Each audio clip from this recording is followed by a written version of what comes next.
दिवाळी जवळच आलेली आहे. त्यातलाच एक सगळ्यांचा आवडीचा पदार्थ म्हणजे शंकरपाळी. त्याची रेसिपी आपण बघणार आहोत.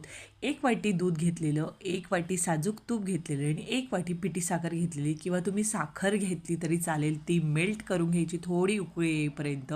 ते मिश्रण गार झाल्यावर परातीत ओतलेलं मी. त्यानंतर अर्धा किलोचा माझा मैद्याचा पॅक होतो तो पूर्ण त्यात टाकलेला आणि जे आपण मिश्रण बनवलेलं ते त्यातलं थोडं मी उरू दिलेलं. एक अर्धी वाटी मी दुधाचं बॅटर साईडला काढून ठेवलेलं, पण ते पुन्हा भिजताना काही लागलं नाही. त्यातच डो छान भिजून घेतलेला. त्यानंतर तो पोळीसारखा एकदा लाटून पुन्हा रॅप करून घेतला. त्याने छान लेयर येतात शंकरपाळ्याला. त्यानंतर बाजूच्या कळा कट करून आपल्याला हव्या त्या आकारात शंकरपाळे कट करून घ्यायचे. त्यानंतर तेल गरम करून घ्यायचे.